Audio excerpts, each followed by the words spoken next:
বন্ধুরা, আজকে আমি একটা নতুন গল্প নিয়ে আসলাম তোমাদের মাঝে। এটা সত্য এবং বাস্তব জীবনের ঘটনা। শেষ পর্যন্ত শোনার অনুরোধ রইল। শুনলে তোমার মন চলে আসবে। দেরি না করে চলো শুরু করা যাক। ভাবি আমাকে বলল, আর্নাব ভাই, তোমার ভাই তো কিছু পারে না। আমি অনেক অভাবে আছি। আমার মনে হয় তোমার ভাইয়ের কোনো কিছু নেই। আর্নাব ভাই, আমি অনেক পিপাসিত, আমি অনেক ক্ষুধার্ত। আমাকে কি তুমি একটু শান্ত করতে পারবে এই বৃষ্টি ভেজা নির্জন রাতে? এখানে কেউ নাই। আর্নাব ভাই, তুমি চাইলে আমাকে কিন্তু খুশি করতে পারো। আমি তোমার কাছ থেকে একটু সুখ পাওয়ার জন্য ব্যাকুল হয়ে আছি। ভাবি মুখ থেকে এরকম ধরনের কথা শুনে আমার ভেতরে থাকা শয়তানটা জেগে উঠতে শুরু করলো। কিছুক্ষণ পর আমার ভেতরে থাকা শয়তানটা আমার অবলা ভাবির সাথে যা করলো তা শুনলে বন্ধুরা তোমাদের মাথা ঘুরে যাবে। বন্ধুরা, গল্পটি অনেক অনেক ইন্টারেস্টিং। আশা করি তোমরা পুরো গল্পটা শুনবে, তাহলে তোমরা অনেক মজা পাবে। বন্ধুরা, তোমাদের নিকট আমার ছোট্ট একটি অনুরোধ, তোমরা দয়া করে আমার চ্যানেলটি সাবস্ক্রাইব করে আমাকে সাপোর্ট করবে। হ্যালো বন্ধুরা, আমার নাম আরিয়ান রহমান আর্নাব, ছদ্মনাম। আমার বয়স 25। আজকে আপনাদের সাথে যে ঘটনাটা বলবো সেটা আমার সাথে কিছুদিন আগে ঘটে যাওয়া একটি সত্য ঘটনা। যার সাথে ঘটনাটি ঘটেছে তার নাম সাবরিনা। বয়স আনুমানিক 27 কি 28 হবে। সে দেখতে অনেক সুন্দরী ও সুশ্রী। 27 কি 28 বছর বয়স হলে কি হবে, তার চেহারাটা দেখতে এখনও অনেক কিউট। সে ছিল পরমা সুন্দরী। তাকে যখন দেখতাম তখনই আমার মনের ভেতরে কেমন জানি শুরু হতো। তাকে পেয়ে পাওয়ার আশায় আমার মন সবসময় ব্যাকুল হয়ে থাকতো, কিন্তু ভয়ে তাকে কিছু বলতে পারতাম না, কারণ সে নিজেই ছিল বাড়িওয়ালি। কোনো সমস্যা হলে তো আমাকে বাড়ি থেকে বের করে দেবে। তার জামাই ছিল বোবা ও প্রতিবন্ধী, অর্থাৎ বোবা। তার জামাইয়ের চেহারাটা ছিল চিকেনের মতো, একবারে লিকলিকে গাছের মতো। অর্থাৎ সাবরিনা ভাবি স্বামী হিসেবে যতটুকু প্রত্যাশা করেছিলেন, যতটুকু স্বপ্ন দেখেছিলেন, তার স্বামী তার ধারে কাছেও নেই। তার মনে অনেক কষ্ট, কিন্তু সেই কষ্ট কাউকে কোনোদিন প্রকাশ করতে পারে নাই। সাবরিনা ভাবি না পারতো তার সাথে মনের কষ্ট প্রকাশ করতে, না পারতো মন খুলে কোনো কিছু বলতে, কারণ বোবা মানুষেরা সাধারণত কানে কম শোনে। সাবরিনা ভাবির কোনো কিছুর অভাব নেই, অভাব শুধু একটু ভালোবাসার। কারণ সাবরিনা ভাবি যাকে বিয়ে করেছে সে ছিল একজন বোবা প্রতিবন্ধী, আর বিশেষ কিছু মুহূর্ত আছে সেখানেও সে ছিল একেবারে অক্ষম। সাবরিনা ভাবির হয়তো পারিবারিক অবস্থা খুব একটা ভালো ছিল না, সেই কারণেই টাকার লোভে পড়ে এমন একটা বোবা প্রতিবন্ধী, মানে বোবা ছেলের কাছে তার বাবা মা তাকে বিয়ে দিয়েছে। তার স্বামী তার মনের ভাষা না বুঝতে পারায় তার মনের দুঃখ ছিল। সাবরিনা ভাবি মানসিকভাবে খুব পীড়িতই ছিলেন। আমি ছিলাম তখন তাদের বাসার ভাড়াটিয়া। সাবরিনা ভাবি এবং তার স্বামী ছিল এই বাসার মালিক। যখন থেকে এই বাসা আমি ভাড়াটিয়া হিসেবে উঠলাম, তখন থেকেই সাবরিনা ভাবির প্রতি আমার একটা অন্যরকম ইমপ্রেশন কাজ করত। একদিন 2 দিন করে এভাবে 1 মাস কেটে গেল বাসায়। আস্তে আস্তে সাবরিনা ভাবির সাথে একটা ভালো সম্পর্ক হয়ে যায়। সব সময় হাসি মুখে কথা বলার চেষ্টা করি। মাঝে মধ্যে সাবরিনা ভাবির জন্য অনেক সুন্দর সুন্দর গিফট এনে তাকে উপহার দেওয়ার চেষ্টা করতাম। তাতে সাবরিনা ভাবি অনেক খুশি হতো। আমার কাজ ছিল যে করেই হোক সাবরিনা ভাবির মন পাওয়া এবং তার সাথে একটু আনন্দ বিনোদন করা। আস্তে আস্তে সাবরিনা ভাবির পরিবারের সঙ্গে খুব ভালো করে মিশতে শুরু করলাম। এভাবে আরও 3 মাস কেটে গেল। তারপর একদিন শুক্রবার ছিল, নামাজ পড়তে যাব, তাই তাড়াতাড়ি করে গোসল করে ছাদে গেলাম জামা কাপড় শুকোতে। আর তখনই দেখি সাবরিনা ভাবি ভেজা জামা কাপড় শুকানোর জন্য ছাদে গেল। সাবরিনা ভাবি যে মাত্র গোসল করে এসছে, সেই জন্য তাকে অনেক চমৎকার দেখাচ্ছিল। তার আগে কোনোদিনও আমি তাকে ওইভাবে চোখে দেখিনি। তখন আমি মনে মনে একটু বেশি এক্সাইটেড হয়ে গিয়েছিলাম। তারপর সাবরিনা ভাবির সাথে কিছুক্ষণ কথা বললাম। সাবরিনা ভাবি যে মিষ্টি আমার সাথে কথা বলে, কথা শুনলে আমার মনটা জুড়িয়ে যেত। কিছুক্ষণ পর আমি ছাদ থেকে নেমে বাসায় চলে আসলাম। ছাদের মধ্যে সাবরিনা ভাবিকে যে সুন্দর দেখাচ্ছিল, চোখের মধ্যে শুধু সেটাই ভাসছিল। শুয়ে শুয়ে কল্পনাতে সাবরিনা ভাবিকে স্বপ্ন দেখছিলাম, আর মনে মনে ভাবলাম শুধু কল্পনা দেখলে হবে না, সাবরিনা ভাবিকে তো আমার অনেক পছন্দ, কিভাবে আমি তার সাথে একটু মজা করতে পারি। মনের মধ্যে শুধু একটাই চিন্তা, কিভাবে সাবরিনা ভাবিকে আমি আপন করে কাছে পেতে পারি। এভাবে ভাবতে ভাবতে ঘুম চলে আসলো, আর এদিকে আমি সুযোগ খুঁজতে থাকি। একদিন রাতের বেলা বাসায় ফিরলাম, আর কি যেন মনে করে সাবরিনা ভাবির রুমের দিকে গেলাম। আর সাবরিনা ভাবির রুমের দিকে একটু এগোতেই শুনতে পেলাম রুমের ভেতর থেকে কেমন যেন একটা অদ্ভুত অদ্ভুত শব্দ বাতাসে ভেসে আসছে। তারপর একটু কান পেতে শোনার চেষ্টা করলাম ভেতরে কি হচ্ছে। কান পেতে সাবরিনা ভাবির কথা শুনতে পেলাম। তখন সাবরিনা ভাবি তার স্বামীকে বলছে, তুই পারবি নাতে আমাকে বিয়ে করেছিলি কেন? কেন আমার জীবনটা এভাবে নষ্ট করলি? তোর কোনো কিছু নাই, তাহলে তুই এত রাস্তায় আগে কেন? কেন বিয়ে করে আমার জীবনটাকে তুই তেজপাতা বানিয়ে দিয়েছিস? এইভাবে সাবরিনা ভাবি তার জামাইকে কথাগুলো শুনে আমার তখন খুব খারাপ লাগছিল, কারণ সাবরিনা ভাবি তার স্বামীর কাছ থেকে কোনো কিছুই পায়নি, একমাত্র হতাশার গ্লানি ছাড়া।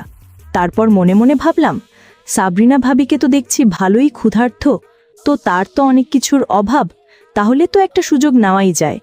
মনে মনে ভাবলাম, সময় এবং সুযোগ বুঝে সাবরিনা ভাবিকে ঢিল মারতে পারলেই কাজ হয়ে যাবে।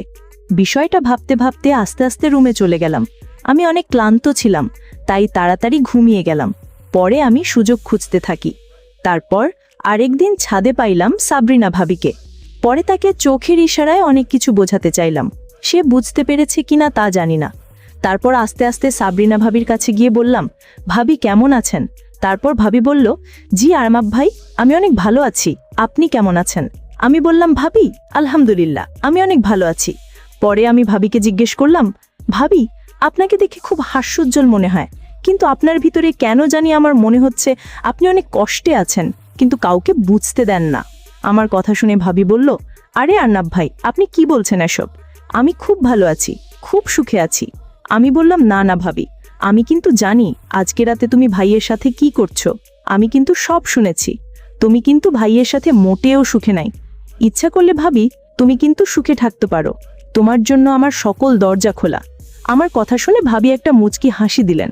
তারপর আমি ভাবির হাসি দেখে বললাম, ভাবি হাসিটা খুব সুন্দর। আর ভাবিও একটু খোঁচা দিয়ে বলল, কি ব্যাপার, আমাকে কি পটানো হচ্ছে নাকি? হ্যাঁ, আমি বললাম, আপনাকে আসলেই সুন্দর লাগে। সাবরিনা ভাবি বলল, আসলে আমি সুন্দর? এতদিন তো বলো নাই। আমি বললাম, এতদিন সাহস পাইনি। এই ভাবি। সাবরিনা ভাবি বলল, ও আচ্ছা, এ কথা। আমি বললাম, আপনার অনেক কিছুই ভালো লাগে আমার ভাবি। সাবরিনা ভাবি বলল, তাই? বলো তো দেখি কি কি ভালো লাগে। আমি বললাম, কিছু মনে করবেন তো, তাহলে বলবো। সাবরিনা বলল, আরে হয় না, বলো, শুনতে ভালোই লাগছে। আমি বললাম, বলবো আরেকদিন। সাবরিনা ভাবি বলল, ওকে, আশায় থাকলাম। পরে আমি বাসায় চলে আসলাম আর সুযোগ খুঁজতে থাকলাম, কিভাবে কোথায় সাবরিনা ভাবিকে পাওয়া যায়। এইসব ভাবতে ভাবতে পরের দিন ভাবিকে একা পেলাম বাসার সামনে। পরে ইশারা দিলাম, খুব সুন্দর লাগছে। তারপরেও আমার মাথা থেকে তো ভূত সরছে না, আর ভাবিকে ভাগে পাচ্ছে না। এভাবে কেটে গেল আরও একদিন। পরে একদিন তাদের বাসায় অনেক মেহমান আসলো, আমারও দাওয়াত দিল। পরে দুপুরের সময় মতো খাইতে গেলাম, গিয়ে দেখি বাসায় অনেক মানুষ। পরে দাঁড়িয়ে রইলাম, আর সাবরিনা ভাবি আমাকে দাঁড়িয়ে রয়েছে দেখতে পেয়ে বলল, আরে আরনাব ভাই, এইদিকে এসো, বাড়িতে অনেক মেহমান, তাদেরকে খাওয়া দাওয়া করাতে একটু হেল্প করো। আমি বললাম, আসছি ভাবি, বলেই আমি ভিতরে গেলাম। আর দেখলাম ভাবি খাবার নিয়ে ব্যস্ত আছে। হঠাৎ আমার চোখ গেল ভাবির দিকে, আর চোখ সরাতে পারছে না, কোনো মতেই না।